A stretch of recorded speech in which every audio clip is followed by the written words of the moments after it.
Hey. All right, so I am now on the line with a Mr. Joe Figueroa, who is a Latin dancer, performer, teacher, promoter, and a DJ. You are a master instructor in both salsa and bachata. You currently live in Philadelphia, is that correct? That's right. But you were born in Delaware, is that correct? That's correct. And you are also the owner and manager of Living in Rhythm Dance Studio in Philadelphia, which you opened back in February of 2019. Is all that proper? Oh, that's correct. How you doing there, Mr. Figueroa? I'm doing good. It's good to be with you. How are you? Hey, I'm doing good. I'm doing good, man. I want to first thank you, so much for taking time out here to talk to me. I really appreciate that. No problem at all. Hey, shoot. So, Thanks for having me. of course. I think a great way to start off this interview, man. I've never had an opportunity to visit Delaware, man. So I would absolutely love to hear from you. What was your childhood like growing up in Delaware? Or how long were you there? I was there until 2003. Mm, So okay. I was there for most of my life. I moved uh, up to Philly, yeah, 2003. So you're asking what was Delaware like? Yes, sir. What was it like growing up in Delaware as a Puerto Rican? What was that like? I mean, growing up, it was fine. It's a very family oriented type of state. It's a everything moves slowly. It's very relaxed. Um, Good place to raise a family. Yeah, so it was good. I went to Catholic school from kindergarten or first grade all the way up to high school, and then I went to college in Delaware as well. And then I don't know, just felt like I had to move at some point. I'm curious. I guess tell me this. Do you remember? Yeah, all right. Tell me this. Yeah, do you remember what you wanted to be when you grew up? Was it always to be, a dance studio owner, or? No, no, no. What I wanted to be when I grew up, I wanted to be a movie director when I was little. Yeah, I wanted to make movies. That was Mm. my big dream. All right. So tell Yeah. me this, man. I'm very curious. Then, how important was music in your household growing up? Uh, Important. Uh, I can't believe. I don't know if important is the right word. It was always there. I grew up in a Latin household, Puerto Rican household, so there was always music in the house all the time. When I was younger, um, it was embarrassing to my friends. When my parents would be playing, Latin music, salsa, bachata, bomba, whatever. Um, and I'm always like, my friends are coming over. Can you turn it off? You're embarrassing me. And it wasn't until like I turned 26 that I started to even not 26, 24. I started to get um into my own culture. Up until then, I could care less. But Was music was always in the house, and yeah, it was always there, and um, I always liked music. I just is my own either my own type of music, like what I liked, versus what my parents liked. was was that maybe you being, a rebellious child? I mean, I don't know. I grew up in an American household. I think that I gravitated toward American music, and um, so hearing, like merengue and cha cha cha and salsa in the house just didn't really connect to me. I didn't like it. It seemed like my parents' old people music. I mean, didn't Okay. you have like like your parents had like their music and it was like old people music? I know Didn't exactly you what have you that? mean. It Definitely. was like that. Yeah. I understand. So, did you grow up dancing at all? I'm very curious. um, no. So w- when I was very little, when I was very young, my mother was a nurse. She used to work a night shift, and we'd come home from school, and it was go and do homework right away, and we could watch TV for a little while, and we could just kind of hang out while she would sleep until my dad got home from work. And because she had to work 11 o'clock at night to 7.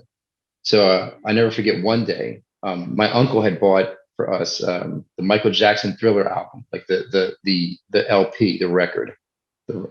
And after I finished my homework, I would put the record on in the living room low, and I would play the songs, and I would be in the living room doing the movements from the video in the living room quietly. Well, and then one day I like moonwalked right back into my mom, who was like in the hallway watching me, and I was so mortified um, that she saw me that I never danced again. And we're talking, I was maybe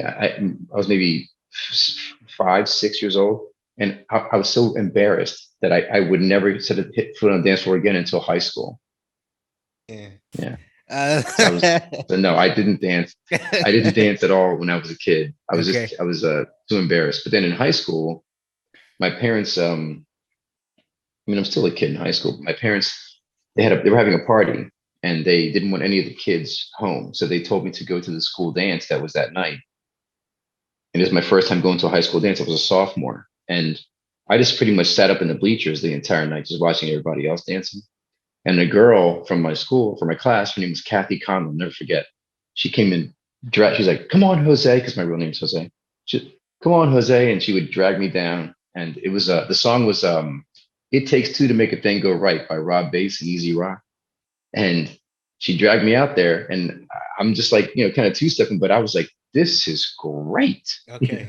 So then I became a dancer. At that point, I would go to every high school dance, even the ones that weren't mine. Every high school in the area, I went to every single dance, and that became like my thing at that point. So Okay. after that, yes, but before then, no. Okay. Okay. So you're growing up in Delaware. You're being the ladies' man, going to all the school dances and everything. Is was your was your goal at that point to pursue film school? Was it to go to college? What was your mindset at that time of I was graduating? I was hoping that my parents would let me go to an art school, and I could go to a school for film. Mm. In Philadelphia, we have there's an Academy of the Arts, and I wanted to go there. But they they're old school, so they were like, "No, you got to go and get a real job. You got to go." So I went to a business school to get a degree in computer information systems, and that's what I did after that. But I still danced, but I just did it kind of part time. Oh. And so okay, so what university did you go to? Oh, it's not. It was in the university. It was called Goldie Beacon College. It's a business school, business Oh, tech. okay. Okay.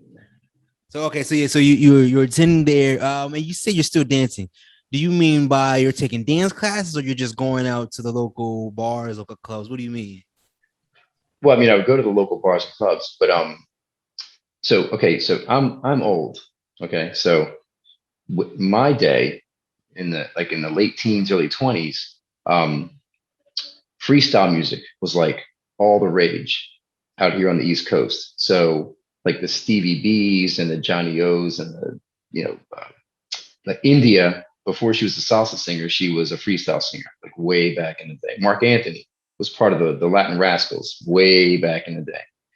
So um, I got picked up as a backup dancer for these different singers back in my high school years, like in junior year. So I was dancing professionally as a backup dancer um, from my junior year of high school, senior year of high school, and then um, my first year after high school, I got hired to by MTV. MTV back in the day used to have a TV show called The Grind, which was like a dance TV show where they would just have a bunch of young people dance to whatever the most popular songs. So I would, I got hired for that. So I was doing that like on the weekends, or I'd go like once a month for 3 days, record uh, I don't know, 10 shows, and then I'd go home and have my regular life. But on the weekends, I would go and do these jobs in Connecticut and different states around the way. That's actually really cool, man. That's actually really cool. It's embarrassing though sometimes. Like, people sometimes will bring up that they'll find on YouTube, they'll find a video of me at 20, 21 years old when my hair was like down to here, like curly ringlets down to here, dancing 120 pound me, dancing, to Faith or to Monica, her first song, whatever. It was, or Shaggy, whatever. I can go on. Now I get you. That's that's actually very funny, man. So Yeah. So all right. So you kind of, I guess, always been immersed in this dance culture, man. So Yeah. so I guess I'm very curious to hear from you. So you get your degree in business, information technology, Computer information systems. Yes. computer information systems. You get your degree and everything, man. I guess, how do you become reintroduced into the Latin scene? How does that come about? It's a good question. Um, I did not like Latin music at all, and then when I was 24, I started dating this girl. She was a Cuban, and she was always telling me, salsa this, salsa that, and I'm like, yeah, whatever. And she managed to get me out to a couple of clubs, and I started, doing just merengue, you know, because I looked at salsa and I'm like, it doesn't, like none of that makes any sense to me. Like Well, I'm looking at real steps and all, quick, and I'm like, were they doing rueda like casino, or were they doing? you know what? They didn't know what the hell they were doing. Okay. They weren't doing anything. They were just dancing, like just bopping around to salsa music and calling that salsa dancing. And that's why I didn't like it, because none of it worked. I didn't understand any of it. Anyway, I hated salsa music. I couldn't stand it at all. And then but I like merengue. I'm like, okay, that I can do 2 step, and that's easy. And then Easter Sunday of 2000, I was driving to my parents' house for dinner, and I was listening to the local radio station, Latin radio station, and El Gran Varón by Willie Colon came on. I don't know if you ever heard that song before. And I don't know what it was, but like the intro, it was like a slap in the face. Like immediately, I was like, I get it now. Like I get how the steps are supposed to go with the music. And literally the next day, that was Easter Sunday. The next day, I called up there were only two salsa studios in all of Philadelphia, none in Delaware, and two in Philadelphia. And Delaware is like 45 minutes from Philly. So I called up a studio and I set up classes and I started going right away. Real quick. Tell me this, man. I'm very curious to hear I don't know if you remember, but who were the two dance instructors back in 2000? Do you remember? It's easy. It's Edwin and Evelyn Figueroa. That's why I picked them, because they had the same last name as me. Oh, okay. And who was their competition? I'm just curious. You remember who that was? Their competition was it wasn't even a studio. It was a nightclub lesson. There was only one place to go dancing back then. It was called the Eighth Floor, and it was on the 8th floor. Anyway, they used to have a Latin night on Fridays. They would have a lesson beforehand, and a woman named Barbara, who's still a good friend of mine, she would teach the lesson. Anyway, but that was it. That was the only two places you could take salsa classes anywhere around here. So you said this was back in 2000. I don't want to date you, but you said you were 24 years old, or around that age.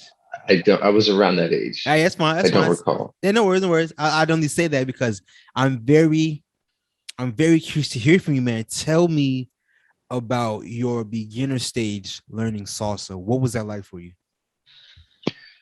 Well, I mean, I immersed myself in it. I was just addicted. I could not get enough of it. I walked into class. I maybe put myself right in front.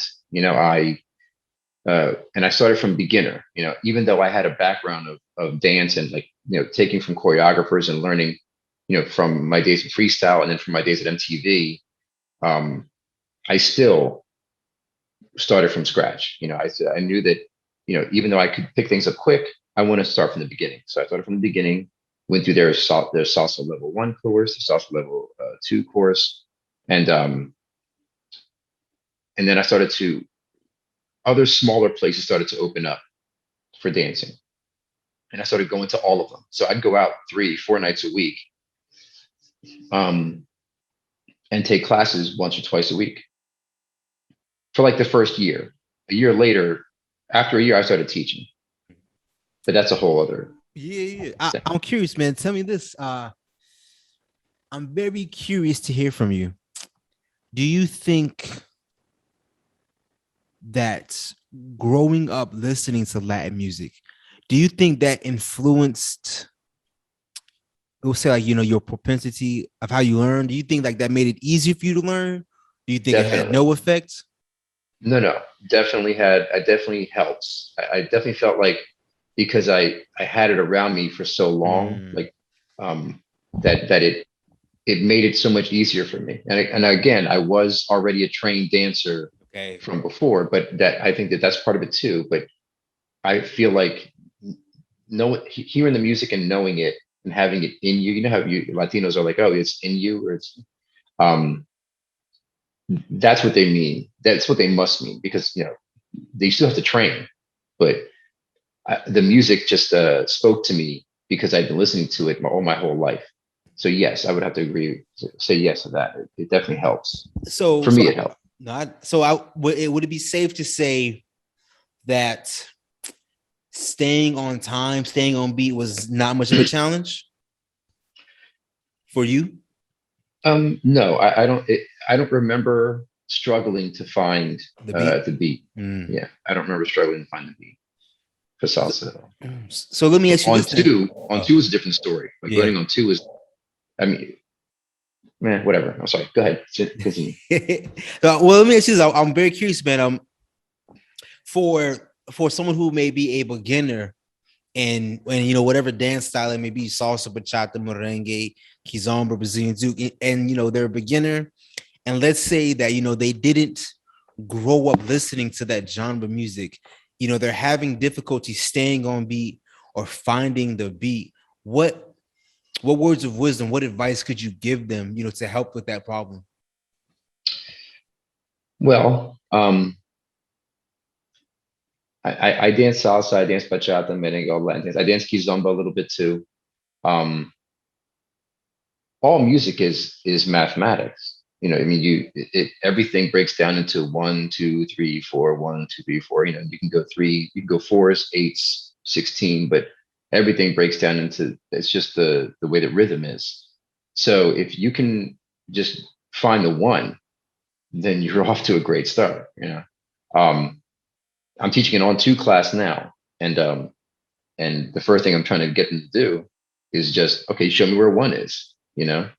So I just get the whole group to clap in unison on one, and I make one of the students start. Like you start. Like I'm just gonna stand here. You start. You show me where one is. Because how are you gonna know? You can't know where two is if you don't know where one is, because two comes right after one. You know. But I think that it's helpful to just to try to find where the one is, and what you do is you tell people, okay, well, typically a new instrument is introduced on one. Uh, Changes in cadence happen usually on one. The introduction of a voice, of vocals, of a verse, a chorus, is going to happen on one, typically. So you find music that is very standard format, and then uh, introduce it to them that way. That's what I do. Okay, roger that. So you said you're driving down, you're really making a commitment. You said you're driving down 40 minutes to Philadelphia to take weekly classes. Correct. Mm. Um, Let me ask you this, man. I'm very curious to hear from you. Can you put into words, you know, what changed for you? What made you so passionate after 24 years of, being, apathetic towards Latin music? What changed for you? Was it just that girlfriend, or, what happened? Well, no, the girlfriend was at 24. That was just to get into Latin music. Period. I Okay. still didn't like salsa until 26. Okay. So Um, the only things that I can think of, honestly, I don't know. It's like, and I hate to sound corny, but it's like it just like it chose me. Like it just Uh-huh. said, okay, Mm. now you're doing this, and I didn't really have a choice in the matter. I mean, I was just the song came on, and like El Gran Varón is not even like a song that you hear a lot on the in salsa clubs. It's got this slow beginning, this slow middle. It's a very sad song. Um, Great beat though. I mean, it's a great song, but I don't know, something about it. It just was like I just like got it, and then I just became obsessed. I became obsessed with learning. I didn't get into teaching until a year later, and that was because of I went to my first salsa congress, and that was like that blew my mind. At that point, the obsession really began when I went to that Puerto Rico salsa congress in Okay. 2001. Okay. So yeah, we'll definitely speak on that because I definitely remember my first dance congress, and that was an amazing experience. So yeah, tell me about if you remember. Tell me about Oh your man. your dance congress in Puerto Rico. Tell me Oh about yeah. that. So Puerto Rico, um, Salsa Congress, 2001. Um, Up until then, as far as I knew, salsa existed in New York, uh, Florida, a little bit in Philadelphia, a little bit in DC, LA, and Puerto Rico. Did I say Puerto Rico already?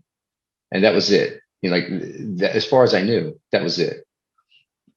I fly over to Puerto Rico, and there were I watched every performance. There were people from Korea, New Zealand, Germany.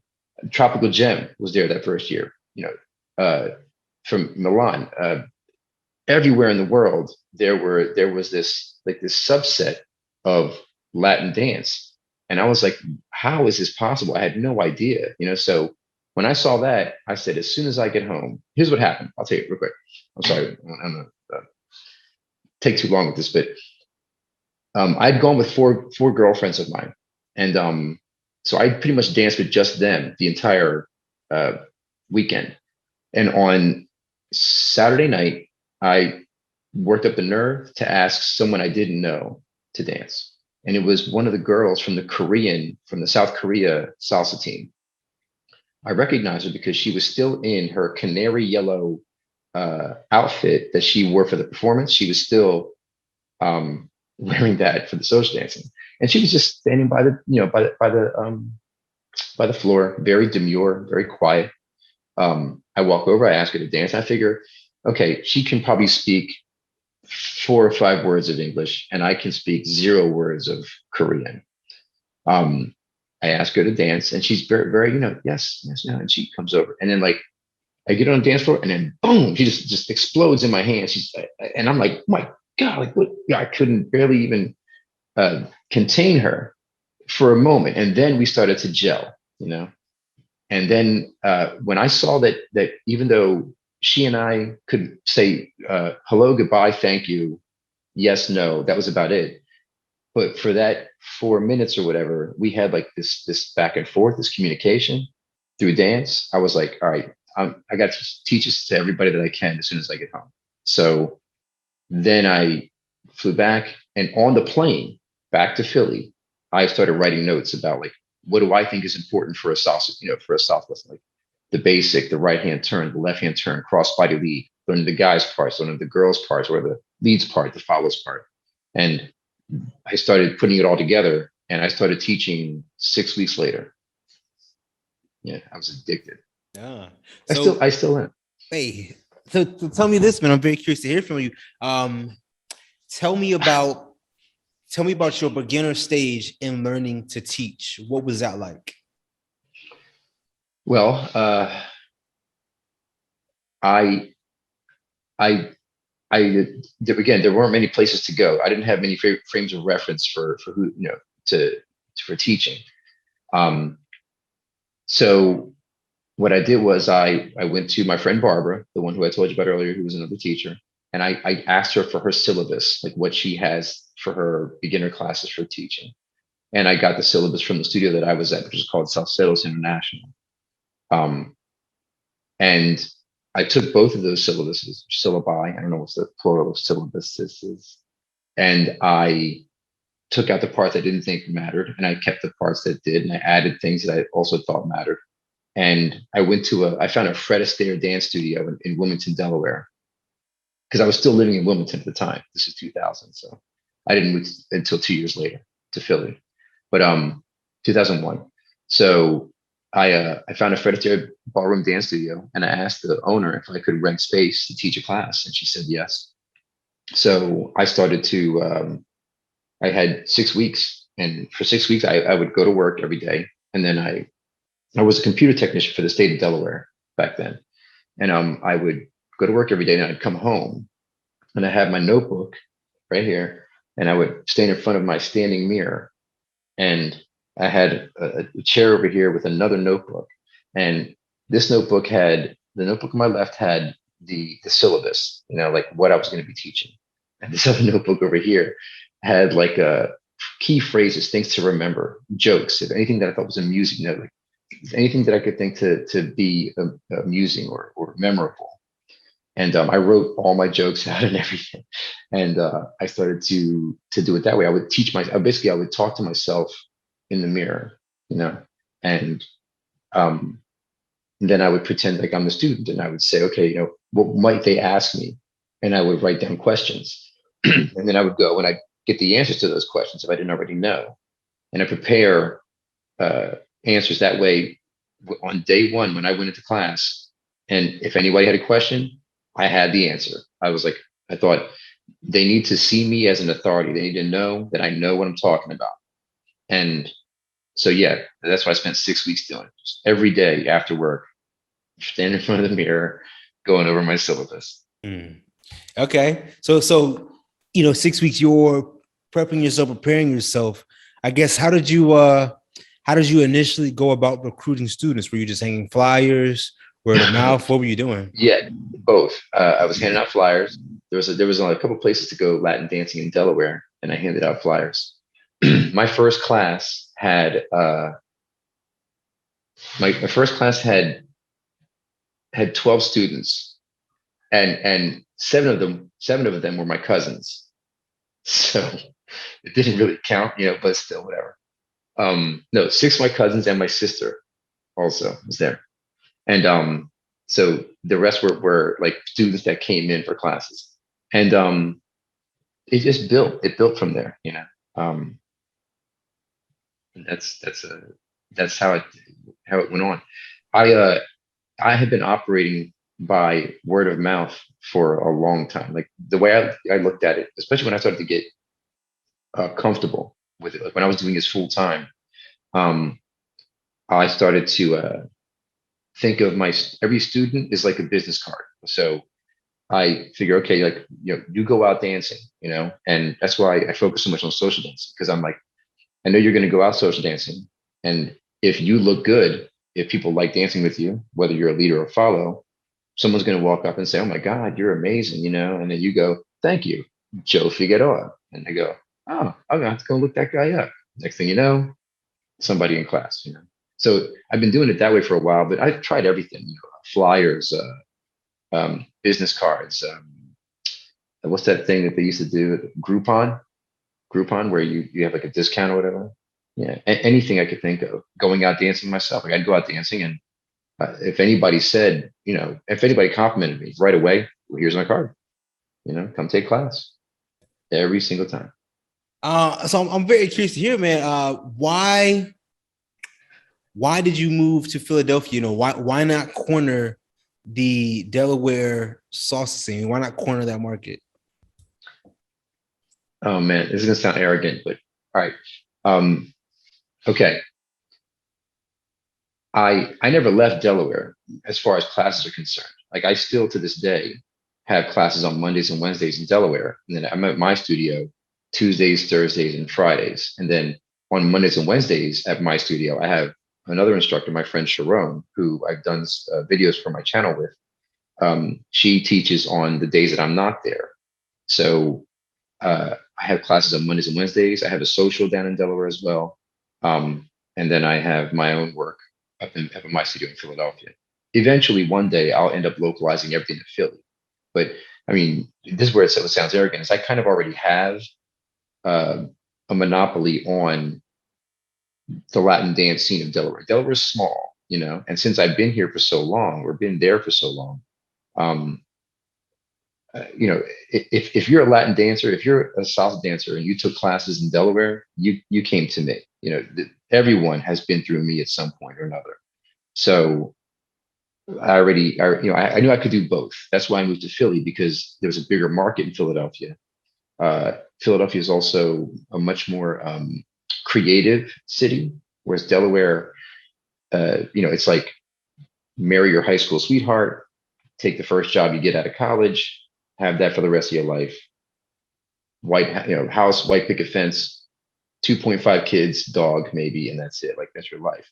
And that's fine for some people. I just wasn't for me. I knew I wanted to travel. I knew I wanted to go different places. I wanted to see different things, and I wanted to have a mix of culture around me. So that's why I moved to Philadelphia. But also because I also knew that 40 minutes is not that big of a drive. You know, my family also live in Delaware, so I still see them every week because I have the classes here and they're there. So yeah, it's helpful. I know things are kind of crazy with COVID and everything, but I'm curious, man. What is the social dancing scene like in Philadelphia? Well, I mean, it started to pick back up pretty quick, and I knew that was going to happen. I was pretty sure it was going to happen globally. That once vaccines, and once there was some sort of a tamping down of COVID, that people were going to immediately get back out there, and and I feel like it's done that. Now, granted, we're not through it yet. We still have the Delta variant, and COVID still is in effect here in Philadelphia. You can't be in a public place indoors and you would not be wearing a mask, even if you're vaccinated. You have to be wearing a mask anyway. So there's still some issues, but people handled it. You know what was big here was in the spring, people started doing outdoor events every weekend. People, and I'm telling you, packed, like dancing on pavement with a small Bluetooth speaker and playing music off your phone. People are like, yeah, I don't care. That's it. That's fine for me. And people were out there dancing. Every week. I remember even in March of this year, there are people out dancing at a what is it? Drexel University, which is a university here in Philadelphia.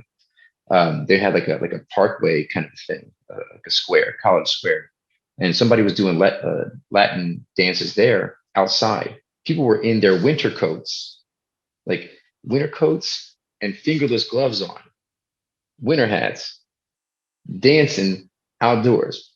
That's how addictive it is. You know what I'm saying? Like people wanted it that bad that they would, okay, I'm going to put on a winter coat and I'm going to put on, my thickest socks and jeans, and I'm going to go out and dance because I got to. I can't not dance. I have to, you know. So yeah, it wouldn't die. I don't think it, and I don't think it would anywhere. Okay. Okay. Let me ask you this, man. You say you've been dancing for the past 20 or so years. Tell me this. What are some lessons that you learned from dancing that you're able to translate to your everyday life? Oof, that's a tough one. What's things I learned from dancing that I translate in my everyday life? We'll see. What I teach in dancing all the time is how for follows, for example, um, when your partner hasn't provided you with a lead on what to do next, keep doing the basic until you have been provided with lead. So you translate that into, when you're not sure what to do, don't panic, and and start to run around, like, in a circle, like a chicken with your head cut off. Wait, let it marinate. The information will come if you just take a moment to receive it. So that's something that I do in life too. I tell my daughters, I have two daughters, and I tell them, like, just sometimes just stop and take a moment, and just assess the situation, and then move after you know what to do. Like, it'll come. The wheel will come around, so to Okay. speak. Okay. Roger that. I wanna ask you a couple of questions that'll give advice to other dancers out there. All right. Mhm. Shoot. So what advice could you give to someone who feels like they're not progressing, like they're stuck in this rut, they're not improving, they're not getting better? What advice, what can they do to help them with that? Um, well, I'd want to know first, is are we talking from a social dance perspective, or like a performance perspective? Because those are two different Two things. different things. So you're dancing and performing with two different things. Since you put it like that, I want to hear both. Good question. Uh, was it because performing? All right, I could do performing last. For social dancing, if you feel like you're not getting good, if you feel like you're not progressing, then I would say, I would ask first, do you go out social dancing? And when you do go out social dancing, do you dance with everyone, anyone that you can? Because it's very easy to just find the two or three people that and dance with just those two or three people every night. All you're doing is just learning each other's mistakes. All you're doing is just picking up each other's bad habits. Do you know what I mean? You're kind of we enable each other in that way. Uh, by We know what they're going to do, so we just kind of put ourselves through it. They're not really learning to lead. I'm not really learning to follow, or vice versa. But we think we are, and then you go out and you dance with somebody else, and you realize, oh, look, I'm not progressing. Well, no, it's because you spend so much time with just one or two people. Go out and dance with everybody. Make a fool of yourself. You know, I'll never forget. Um, this is not exactly the same thing, but uh, in Puerto Rico, Salsa Congress, but it wasn't the same year. It was maybe 2005. They had a salsa competition, and they had the previous uh, couple, the previous winner. They came back to like defend their championship, sort of thing. And but what they did was they changed the format of the finals. So what they did was, instead of dancing to whatever song you prepared, whatever routine you had ready, you were going to dance to a live band on stage, and you were going to pick the song, one of three songs out of a hat, and you had to dance to whatever that song was, and the band played it, and you just danced to it. So one couple, uh, they just did the routine that they already had rehearsed, and it got lucky that it was going well with the song. But they're smart, they knew what they were doing. They put together the routine in a way where everything hit exactly right. The problem was that the song that they had picked was about 2 minutes long, but they only had about a minute and a half worth of choreography. And they're doing great, and then they go into the dip, the finishing pose. Then they realize, oh, the music's still going. All they had to do was come up with 30 seconds of social dancing, and you saw it plummet, because their focus is just this routine, and they're great at that. But then the moment that it came down to social dancing, nothing, and they ended up losing. Now, not solely because of that, but still, when I see things like that, I'm like, okay, I want to be able to grab any woman, any follow, and make them look like my dance partner, make them feel like they've been doing this forever. Do you know what I mean? So I don't know. I feel like I kind of lost where I got what we were talking about. No worries, no worries. You answered I'm the sorry, I question, was man. rambling. I apologize. You're good. You're good. When you were saying all that, man, I definitely understand what you're saying about that. Um, trying to become the best dancer that you can become, because then I feel you have a higher success rate of having greater dances with people, the better you become. Absolutely. I mean, and dancing with better people. Like Of you know course. how people always. I had a social. I have a social once a month down in Delaware, and it was last night. And when I'm telling my beginner students who have been maybe dancing for 3 weeks that they should come, and they're all shaking their head like, oh no no no. I tell them, well, just come and dance with the people from your class. You know them, but I encourage them. But if somebody asks you to dance, don't say no.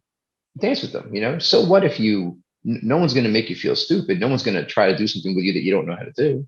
Just relax, have fun with it. And I tell everybody that, like you're not gonna get anywhere if you don't push yourself, if you don't try, you don't challenge yourself. And let's be honest, I mean, there's nothing new under the sun. The likelihood is you've already seen this or done some version of this, of whatever the movement is before.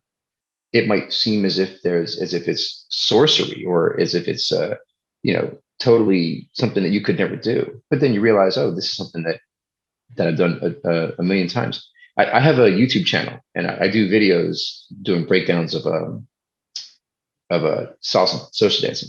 So I say a lot of these. I hear myself say these things in my videos. So, but yeah, like uh, there's nothing. Everything that's out there, you probably have done already. You just don't realize you do it. And when you see something that looks like it's fantastical, you realize, oh, this is just an inside turn with a check and then a back break and blah blah blah. So look at it that way. I definitely understand that. I definitely do. Um, I don't, I don't want to skip over your dance studio, man. So let's rewind it back to 2017, 2018. Um,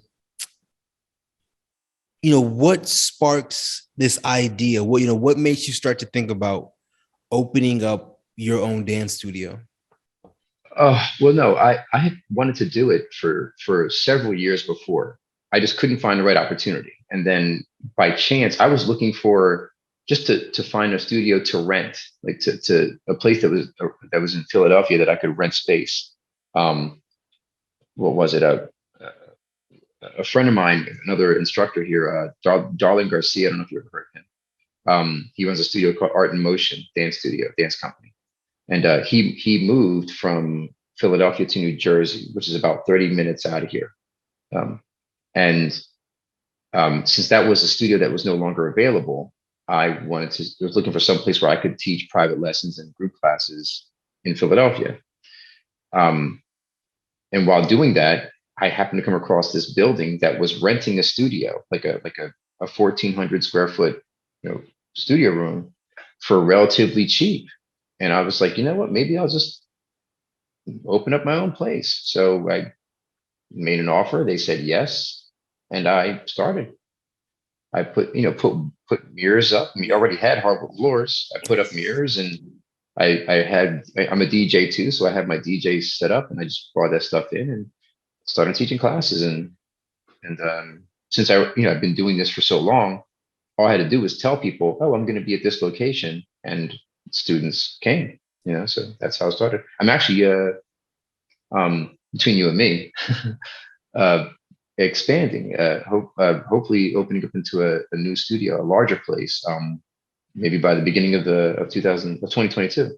So Okay, that's amazing. fingers crossed. Fingers We crossed. hope. We'll see. Tell me this, man. Tell me about that first year. Tell me about, that first year of owning and running a dance studio, man. What was that whole experience like for you? Becoming a business owner. What is that like? It's difficult. It's daunting. And bear in mind that like any business, doesn't matter what it is, you almost never make a profit your first year. And that was fine. All I wanted to do was just pay the rent, like because I make money doing workshops and my YouTube channel makes some money and I make money in Delaware. My class is in there. So I just wanted the studio to make enough money to pay its bills. And Um, and it did that, it did that just fine. But then COVID hit a year later, and that was the problem. That was when things got bad.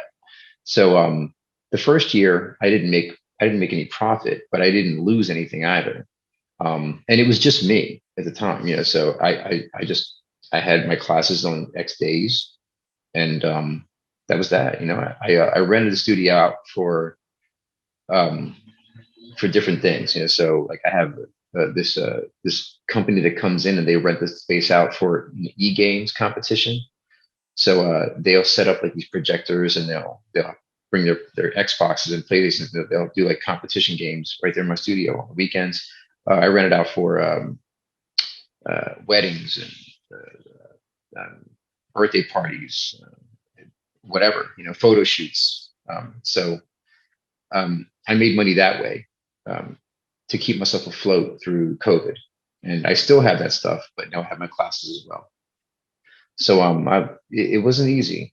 Um, and COVID hit, and right, 1 year later made it even worse. I'm surprised that I'm able to expand, but because there was such a rush of people wanting to get back into dance again, um, it just I was lucky. I got lucky, and I latched on with some people that also wanted um, to move into something else as well, and we're doing it together. So I'm not doing it alone. I'm doing it with partners of mine. Okay, okay. Are you do you still have a full-time job or are you completely No, this is my full time job. okay? Okay. So I've been teaching. I quit. I've been teaching a salsa. I've been a professional Latin dance teacher, DJ, blah blah blah, since 2004. wow. So you quit Yeah, your IT job back in 2004 and been teaching full-time since then? I technically quit in 2003. So Okay. there was a studio up here in Philadelphia, that opened up, and it's called La Luna. And um, the woman who owns it, she was a friend of mine, and she asked me if I would teach. She called me up one day. I was on my way to work. I was a computer technician for a pharmaceutical company up in yeah. But anyway, at a pharmaceutical company, I was a technician. And on my drive to work, Sonia calls me. She's like, Joe, can I want you to come teach at my studio? And she said full time. And I was like, oh God, no. I said, I have a job with benefits and insurance, and I had a daughter. I only had one at the time. That I have to pay for her. I have to be able to take care of her. Um, I'm not going to take a chance on teaching salsa, full time. I have my two classes a week in Delaware, and that's fine for me. But she wanted me to go full time. I said no. I went to work, and I was a contractor at computer at GlaxoSmithKline back then. Yeah, I think it was GlaxoSmithKline. And as I was leaving that day, they handed me an envelope and they said, "Okay, this is your last check. We no longer need your services. Thank you very much." And they let me go right there by chance. My contract had been up, and they didn't need me anymore. That was the same day that you got that phone call? Same day. Okay, So wow. I'm driving home, and I remember I took out my cell phone, so the flip and the antenna, that do, and I called Sonia. I said, "Okay, I'm in." I said, "But just for three, for just through the summer." I said, "I'll do it from March through the summer, and then uh, after the summer's over, I'm going to find a real job." That's what I said to her. But we opened up in April of that year, and it was mob 60 people per class. It was, and we were teaching in tandem back then because neither one of us, well, she wasn't comfortable teaching a class by herself. I was already doing it in Delaware, so she wanted me to teach the guys and she teach the girls. So we had classes that were like 60 people. I mean, on opening day. So the whole summer went by, and I never looked back. It was just, I mean, it it was it was all right there. I was like, I'm not going back to a regular day job because I get to do what I love. I get to teach people dance and listen to music all day for a living. So sign me up. Yeah. So that was it. That was it for me. So yeah, 2003, not 2004. Okay, so tell me this then, man. After almost 18 years of being a full-time dancer, instructor, DJ, performer, tell me this: what are some things that people may not know about the life of a full-time dancer? That there's more to us than just dancing. That's usually the first thing when people are like, "Oh, you have an education. Oh, you have a stance on politics, or oh, you know, you know about other things other than just dancing." Yeah, that's usually the biggest surprise is when people um, assume that you only know one. You're only one thing. And I get it because they see just that side of you. But um, yeah, I um, I think that that's one of the big things for me is that they don't is when people just assume one thing about you. I'm sorry, did I not answer your question correctly? I mean, I guess that's if that's What what what what was it again? Say it one more time. just some things that people may not know about the life of a full-time Okay, dancer. now again, I'm just speaking about me. Okay. Well, I mean, I'm Yeah, I'm I'm interviewing you, so yeah, right. yeah. I don't know about what about the life of other instructors, but I'm a father, and my kids are more grown now, but um, yeah, they don't know those things, or they don't learn that sort of thing about you right away. I like people to know that. I like people to know that you know words can hurt, and if it's a not everything just rolls off of someone's back. You can look at dance teachers, look at your instructors, as people, and realize that they have things going on in their lives that are complications, and there's stress for them as well. And not everything is all. I mean, yes, we spend our days dancing all day, and teaching people dancing and listening to music, but it's not all roses. It's not. There's a false sense of celebrity that goes with this, and um, I would like people to know that it's not all glitz and glamour. I mean, clearly, it's not. As I say in my kitchen. Yeah, I understand that, man. Especially in today's age with Instagram and YouTube, where you go on and you can see these amazing performances. And when you said, it's a false sense of celebrity, or I definitely understand that people can kind of idolize you or put you on a pedestal and maybe objectify you as well, right? Yeah, yeah. I definitely Oh my understand that. God. Yeah, the objectification can be bad, and it's so uh, it can be bad for men and women, but I think that people don't realize it. It's bad for men too. Like, I mean, sometimes and women, like, I used to teach. I used to perform at this at a restaurant, Cuban restaurant, here in Philadelphia, and like we would have we would perform, and then we'd have to go and try to get people to dance. We would have to go and grab women from their tables and get them up on the dance, whatever. And I mean, the hands, I mean, all over, and not a care in the world. And I'm like, man, if we did this, I'd be in jail.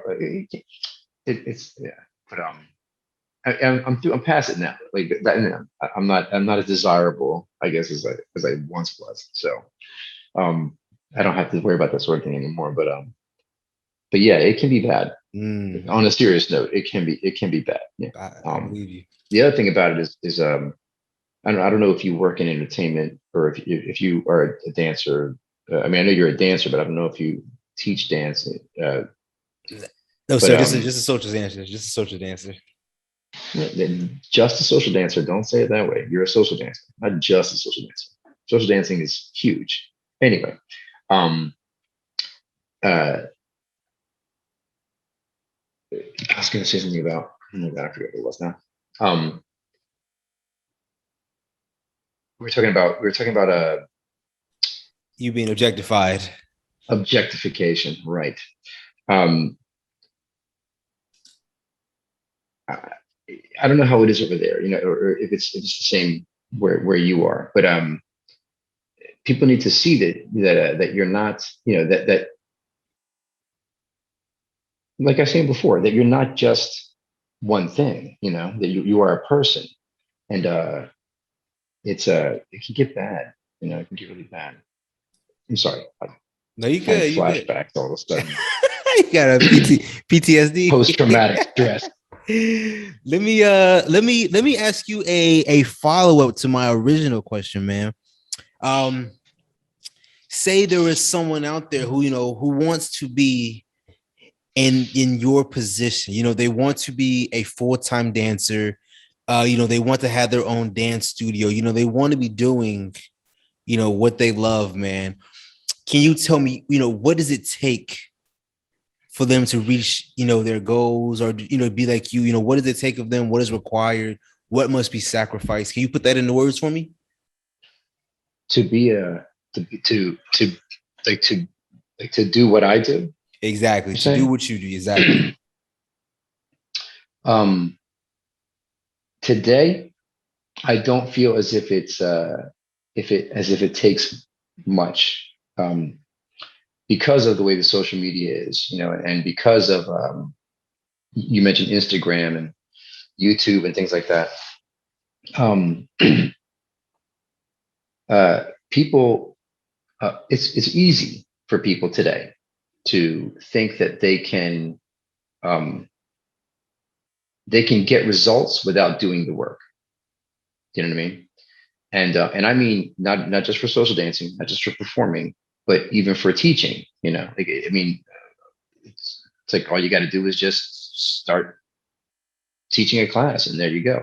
Now, granted, no one taught me to teach. I just went ahead and did it. But I also, like I said, spent 6 weeks, every day training, myself to answer every question, and I think that's important. I think it's lost today. Like even now, I'm having trouble seeing the the next generation of instructors, not only locally but even globally. I mean, I see new dance teachers, and I see people who are good, but are they, you know, you interviewed Louis Vasquez. Yes. Yes, sir. I, Yes. I I watched that one. Um, he's an icon. You know what I mean? Like he's an innovator. Louis Vasquez, Salsa Brava. I mean, they and Los Rumberos, his brothers, Johnny and Francisco, they they are foundation. They help build what we are today. Now when the foundation's already there, yeah, you don't have to have somebody come in and lay the foundation again. But who are are there people today that have the same kind of expertise, the same kind of dedication as some of them did? Maybe, but I'm having trouble seeing that. And I come from that generation. You know, like when I look at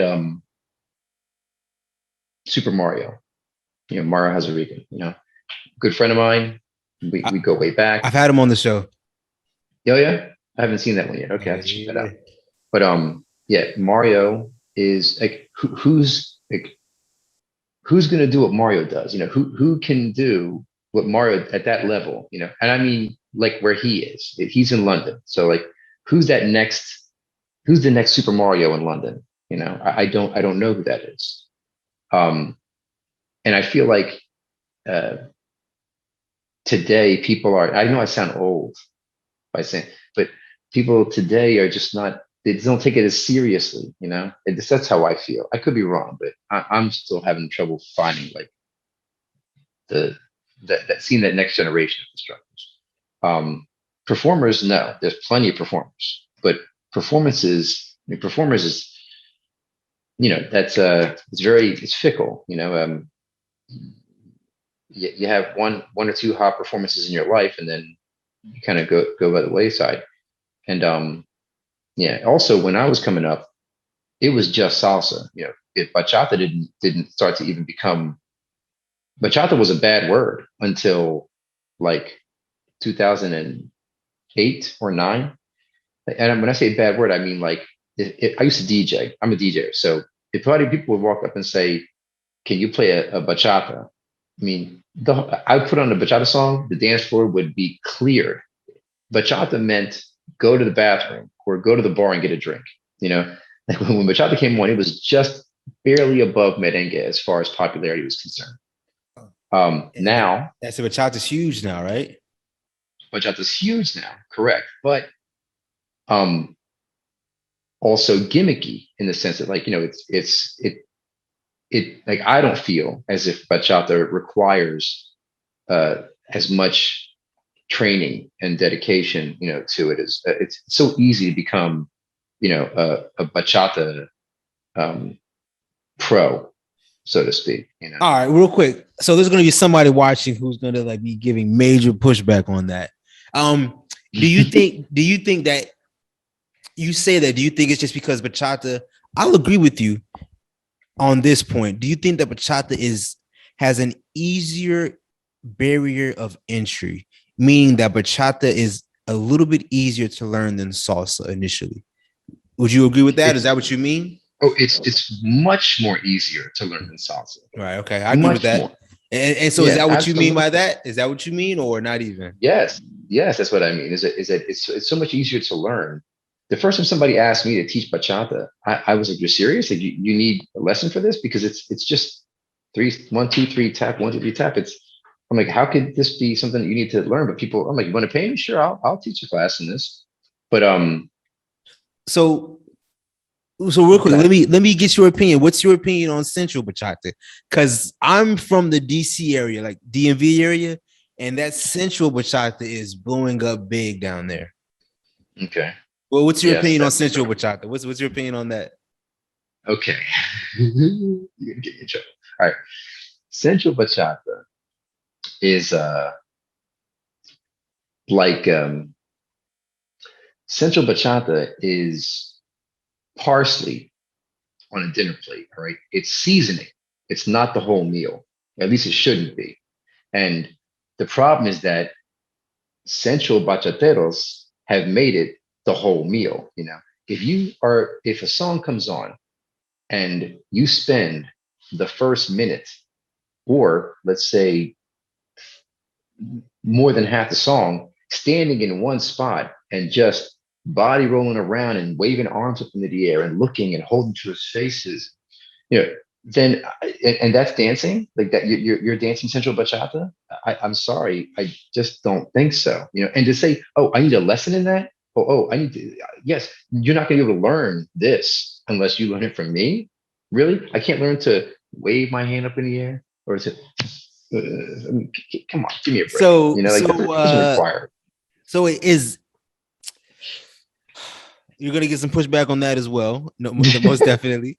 Um, would you would you agree that maybe sensual bachata is maybe the evolution of, or maybe like a coming together of dances, and this is how the newer generation is going to be social dancing, and maybe Oh you might man. be the old Okay. person on the block. Get off my yard. Well, I mean, they could say that, Okay. but they're wrong. Like and I'll explain in a second. But okay, so because I get asked about this a lot. I've had this conversation quite a few times. So, um, sensual bachata, okay, as far as I can see, is um, is an amalgamation. Is like a combination of one or two, maybe even three dances done poorly and then blended together. Mm. Zouk, kizomba, bachata. I was gonna Okay. say I can see Zouk. I can see Zouk, Brazilian Zouk, and bachata. I understand that. I definitely Yeah. agree with that. Yeah. So Zouk, kizomba, bachata. Kizomba, maybe not as much, but it's in there. Um, so you put them together, and I mean, I've seen plenty. I'm not going to name names. I've seen plenty of um, pros in Central Bachata that they're just failed Zouk instructors or failed Kizomba instructors, or failed salsa instructors. They couldn't get that kind of reach in salsa or in zouk or whatever, and they just kind of did a version of bachata that had some of these elements in it. Somebody grabbed, people grabbed onto it. Next thing you know, it's and that's how it became the thing. But and the thing is, it's not like I don't. I like sensual bachata. Like when I put it in every time I dance bachata with a woman, I definitely do some sensual movements, but some sensual movements. I don't spend the whole time just swinging arms around and body rolling and mushing faces. I I sprinkle it in because again, it's seasoning. It's not the whole meal. Who wants to eat a plate of nothing but lettuce, or parsley? You want to have some protein in there. Okay, so I think So, it's a salad, but I got you. but I mean, well, a salad, I joke with you. I joke. even a salad has some things mixed in, right? You got tomato, you got croutons, you got this and that. But these people are like, no, I just give me a head of lettuce. I'll just eat that. Yeah, that's fine. I don't need anything else. No dressing, no nothing else. Just give me a head of lettuce and fine. And yeah, I can't get into that. I was in Las Uh, Vegas one year, and I was dancing. I was DJing in the bachata room, and I saw a woman who was part of she was part of a Daniel and Desiree bachata team, and she looked the part. I mean, she the long dark hair, tight little pants, etc. I asked her to dance, and I'm the DJ, so I put on a sensual bachata song, sensual bachata music. That's a whole other animal. We'll get to that in a second, if you got the time. Anyway, so I asked her to dance. The song starts off with like a very slow, movement kind of. So I'm holding her, we're just kind of like, grinding back and forth with it, just, I don't mean grinding in a bad way. You know what I mean? Like, you know what I mean? Like just kind of the hips and the just swaying back and forth. And then the beat drops, and all I did was just move, stepped forward to go into the basic step, and she nearly falls over. A supposed pro, and I had to hold her up, and I'm like, you can't even pick up the basics, the basic bachata step. I'm like, and not to, it ain't me. It's not like I was trying to give you something that's crazy. I just tried to take a step forward, and you nearly fell. Like, so what are they teaching you? What are you learning if all you do is just stand there? And yeah, you're very flexible. Yes, you can swing your arms around. You got good head rolls, but there's so much more to it than that. And if all you can do is that, then you are just doing a lot of seasoning and not the whole meal. And it just bores me. Then you got the music, you know. I Well, mean, is the go music, ahead. is it just remixes, or what's your opinion? What's your opinion on the music? Go Well, ahead. yeah, there you go. It's just remixes. Like they take any Okay. American song, So any so American so song, and put a bachata beat on it. It's essential bachata song now. is bachata the is bachata how America gets, or essential bachata how America gets introduced into Latin dances? Is it like the Unfortunately, Amerification of the Latin style? American nation. All right. Um, uh, yes, in a sense, it is. It's it's that's good that it has that crossover appeal. Even I will use those songs. Like I'll sometimes use a sensual bachata song, or like an American song with a bachata beat to it for my non-Latino students. If I know that, I know this song, and they try to really recognize it, and then they kind of want to get into it. Sure, okay, but um, again, it has its place. It has its use.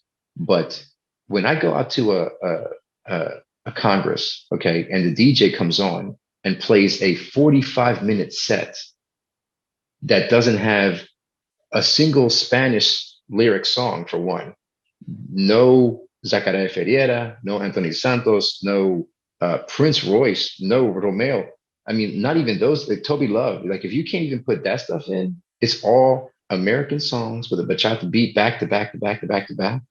Even if you're one of the DJs that does the remixes, and you're playing just your remixes over and over again, like it's a perversion, it's why bachata is falling by the wayside People are gonna call you an as far old as the man. music's concerned. What was that? People are gonna call you an old man. Just get ready for this one, all right? I am an old man. I'm an old man, but I'm not wrong though. You know, I can still be right. Let me ask you this real quick, man. Do you think that Central Bachata is just a fad, or do you think it has staying power? No, I mean, yes and no. Okay, so it it's a fad for the hardcore dancer, for the salsero, for the hardcore, the bachatero, the hardcore dancer. It's a fad. It's a stepping stone. You know, they're going to like it, but then they're going to want to graduate to, not like they're going to graduate to salsa, but they're going to graduate to a more intricate form of bachata, something that's more Is that Dominican classic. or Well, Dominican, you know, all bachata is really Dominican, but you know, they're going to gravitate to something that's more authentic. All right. Um, but the people who just want an easy fix, oh yeah, they'll stick with Central Bachata for forever, you know, because I hate to say it, it requires the least amount of work. Okay, there I said it. oh, it sucks, man. Oh, yeah, you gonna make some enemies, but I think I understand what you're saying. I understand what you're saying. Central Bachata, you know, I respect bachata as a dance. Uh-huh. Central Bachata, I think, requires the least amount of work of dance. And look at it this way. I mean, I don't know how old you are, but as I said, I've been around for a long time. Um, but the first time I ever saw Bachata Congress was 2008, San Francisco. Okay. And um,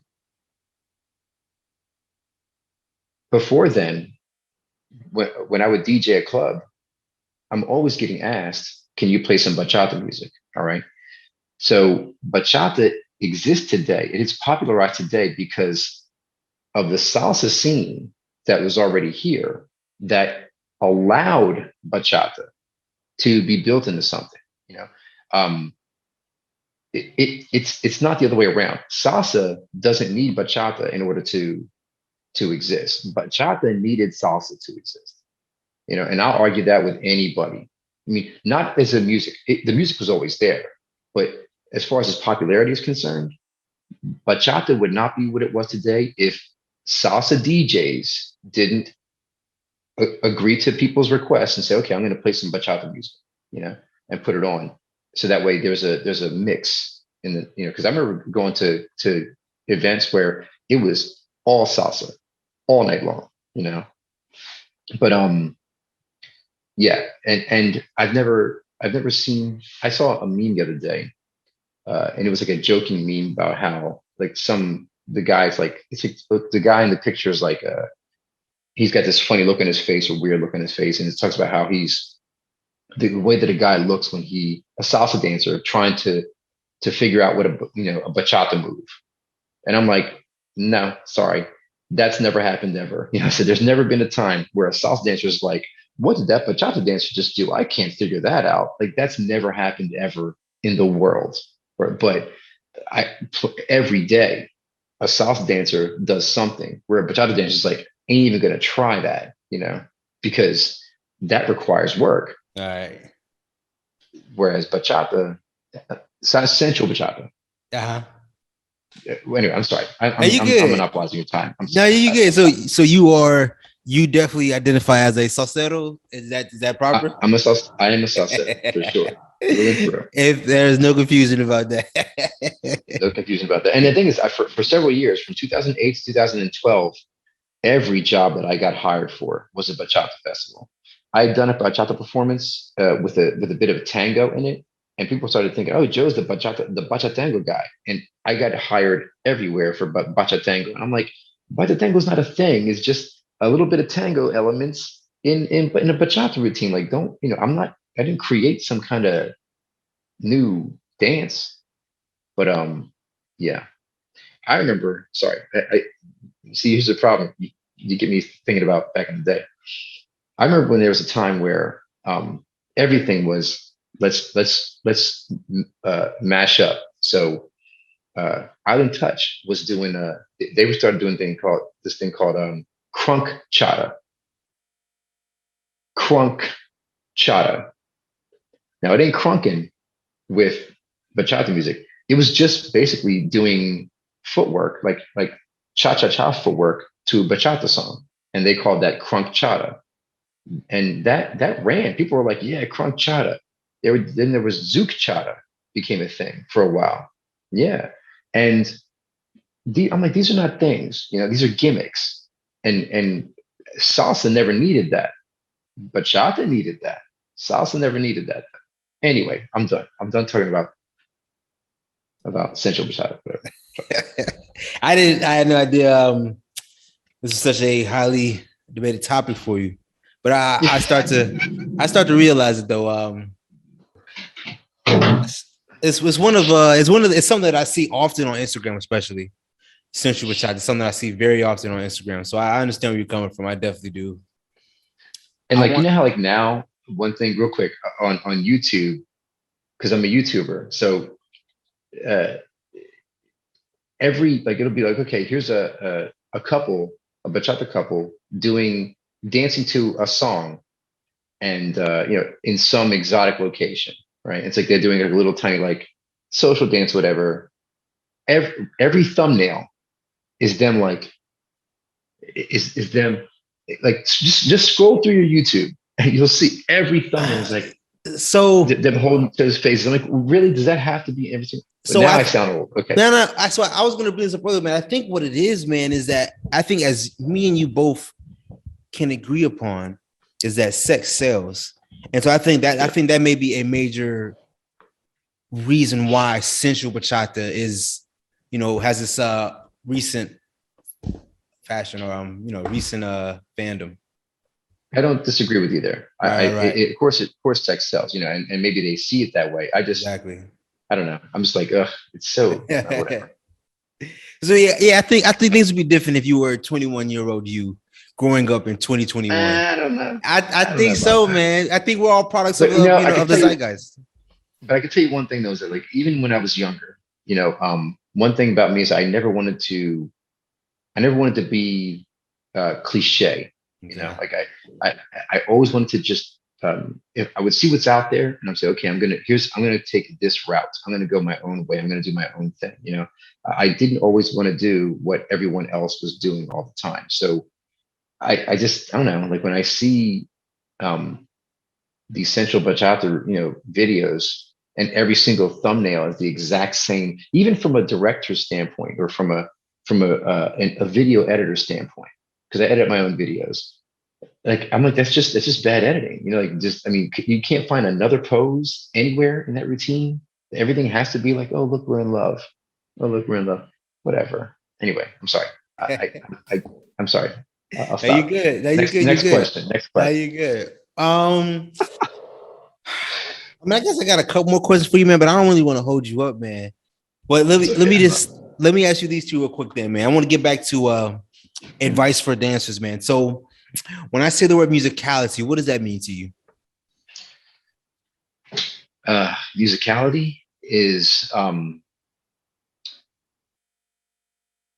hearing the music and having an understanding of it,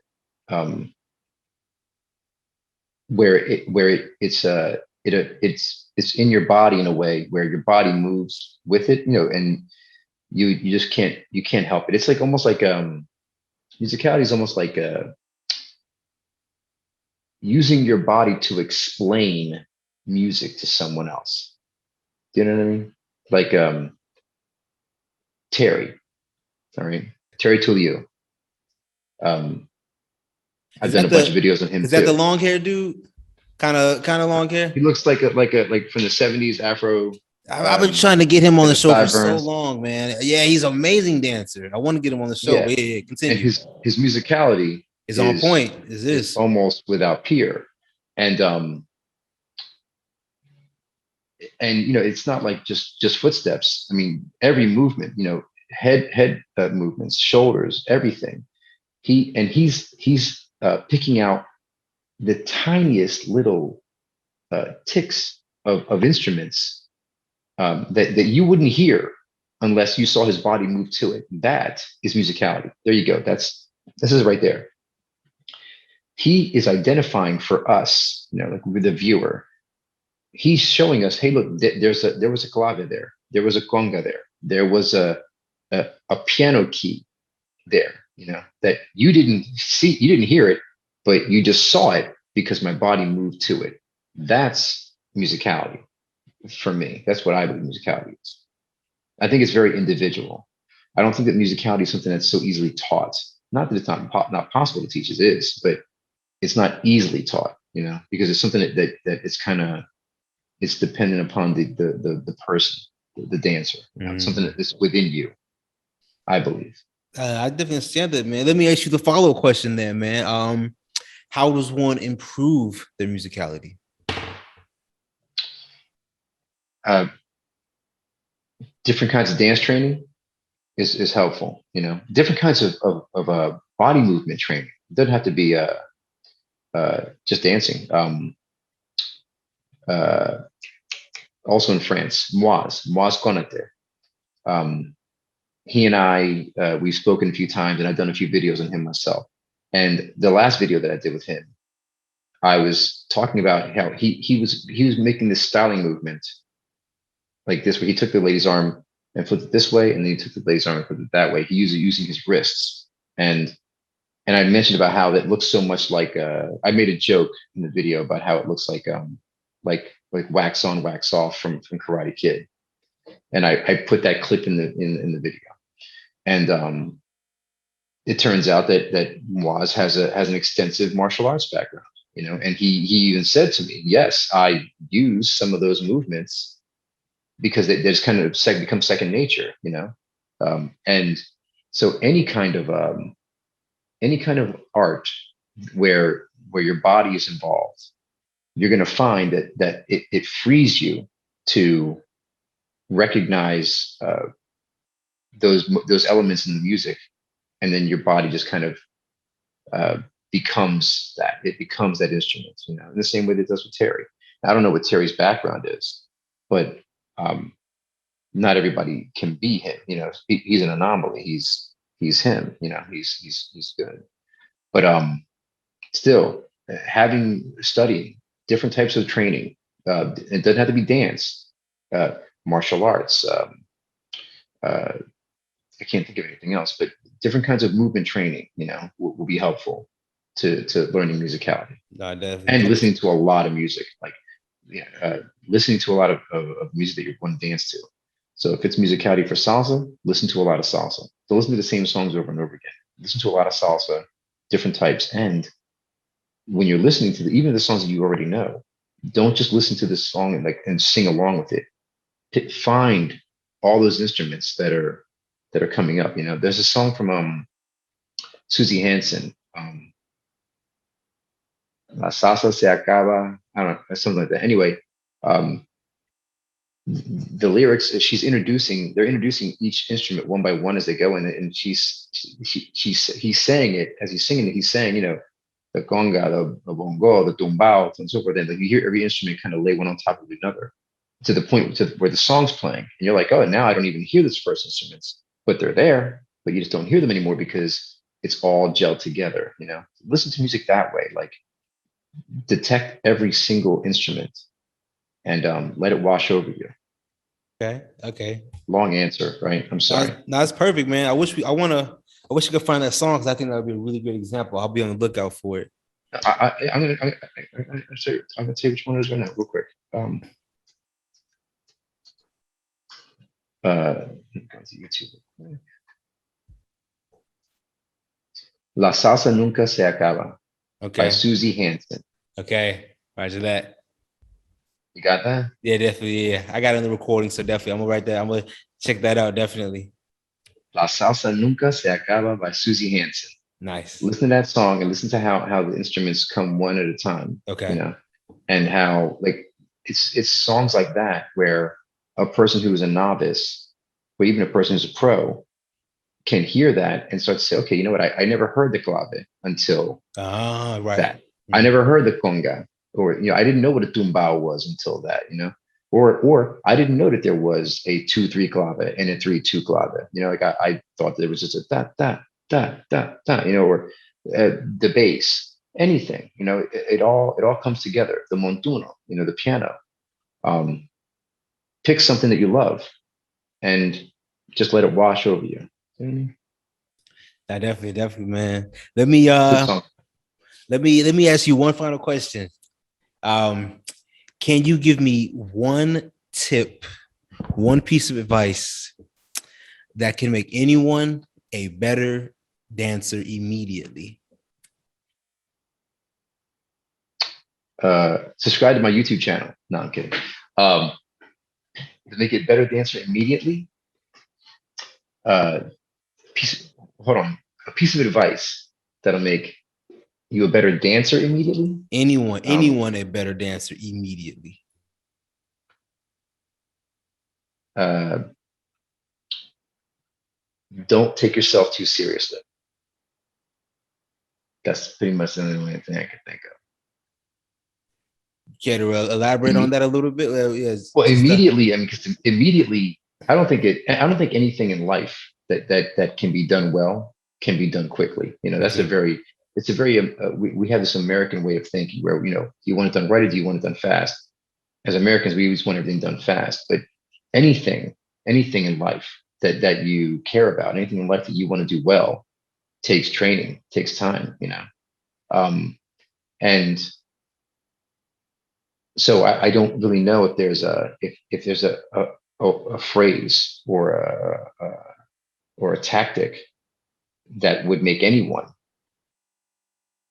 be able to do anything well quickly, Um, but if you don't take yourself seriously, too seriously, to begin with, and then because that dispels pride, like if you put that away, if you put your pride away, like in the beginning of this interview, I talked about when I was a kid and I was dancing in the living room. My mom caught me dancing and how embarrassed I was. If I wasn't so embarrassed, if I didn't have so much pride, in myself at what 5, 6 years old, think of what kind of dancer I would be today if I had been training to dance since I was 5. Because my mom was like, "Joey, you're so good," and I'm like, "Ah, get away from me." So if I didn't take myself so seriously and wasn't so embarrassed, then who knows what I'd be today? Who knows how far I would have gone? I mean, I have no regrets. I love, what I do, but just imagine, you just never know. And so I would say to people, I get students now that they go through whatever movement or pattern, and I tell them you did this well, and right away they're like, "Oh, but I didn't do this, I didn't do that," and I'm like, like really, like forget all that, focus on the things that you did do well, and let's build from there. Don't beat yourself up over little things. And okay, here's something else. Be the best you. All right, don't try to be the best version of someone that you'd like to see. Like I'm never gonna uh, be like a performer. I'm never gonna be like a Fernando Sosa. I love Fernando Sosa. I trained with Fernando Sosa. I performed with Fernando Sosa. But I'm never gonna be at that level of performance. You know what I mean? I mean, he's Fernando Sosa. Um, but I don't have to. I just got to be the best Joe Figueroa, and I feel like I'm being the best Joe Figueroa, and I'm happy with that. That's fine by me. Have your own victories. Set your own goal, and be happy when you get it. Don't beat yourself up. I'm sorry, that's a lot of stuff. That's perfect, I man. No, apologize. that's perfect. That's perfect. I guess you can cut it up and you can find the part that sounds No, best not and at use that. all. Like I said, man, I really want this to be beneficial to other dancers, man. So the more you elaborate on these topics, man, I'm pretty sure someone will find value in all of this, man. So I appreciate it. I definitely appreciate it. I'm happy to do. Of I'm course. glad. This is my first time. No one's ever asked me to do a podcast or an interview before. So Okay. thank I you. actually, oh man, I appreciate. Someone actually recommended you. A No, really. friend, exactly. I was wondering how you got to me. Yeah. He's actually overseas and I forgot where he's at right now, but he's a fan of the podcast, man. And sometimes he'll send me recommendations. He sent me you. I checked out your YouTube page and your Instagram, man. I was like, I think Instagram, maybe just Facebook. But yeah, it's definitely Well, YouTube you page. Instagram me, so yeah. I mean, Yeah. Facebook. We Facebook. I Facebooked you, and I saw your YouTube channel. But yeah, he introduced me to you, man. I'm always looking for new guests, man. I guess it's a great way to wrap up, man. I want to thank you so much, Mr. Figueroa, man, for taking time to talk to me, man. Thank you so much. You're very welcome. Thank you for doing this. I really appreciate this. And if there happens to be a bunch of pushback or blowback from the whole bachata thing, and I have to do a part two, we bring on somebody else. We make it like a forum. We all Okay, we're discuss. doing it. I'm happy to do that too. I like that. I might have to do that with you, man. Have like a little debate or something. I like that. But I mean, yeah, like respectful. Again, it has its place. Whatever. Don't talk. But yes, anytime you look me up, anytime. Happy to do it. Tell me this, man, real quick. I know times are kind of crazy right now, man, but tell me, do you have any upcoming events? Anything you want to plug? Anything you want to share with the people? Nothing where I'm going to be traveling anytime soon. I'm going to be going to Paris for the Paris International Salsa Congress next year, but I'm not working it out. I mean, I'm working it in the sense that I'm working it for my channel. Like I'm going to be shooting video and I'm going to be doing breakdowns of the videos, and I'm going to be doing something similar to what you're doing here, where I'm going to be doing on the spot interviews with social dancers when I'm there. But that's the whole thing I got planned. But that all circles back to my YouTube channel, which is what I really want to promote. Is LAR Dance TV or Joe Figueroa, YouTube channel. You can find it. Hopefully, you can post a link for it when you post this.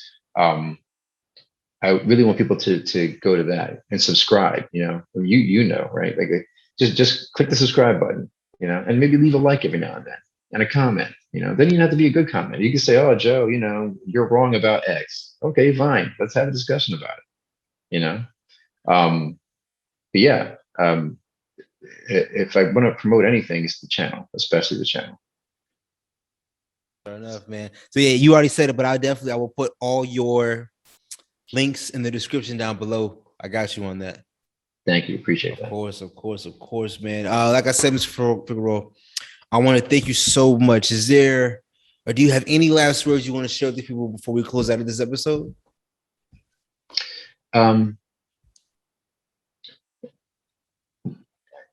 Currently, we still have COVID going on, and it still has a little bit of a grip on the world, and it has an even stronger grip on the dance community because we have to spend so much time. We spend so much time in close connection with each other. This will pass though, and we can all get back to what we had. It's going to take some time, but we can get back there. Like, just don't lose faith. We're going to get there. It's coming sooner than you think, I think. Just like I say on my channel, keep dancing. I think that is a great way to wrap up this episode of Two Feet Podcast. Thank you so much, Mr. Figueroa. Thank you. Hey, no doubt, man. Take it easy. Ciao. Take care. That's all it is.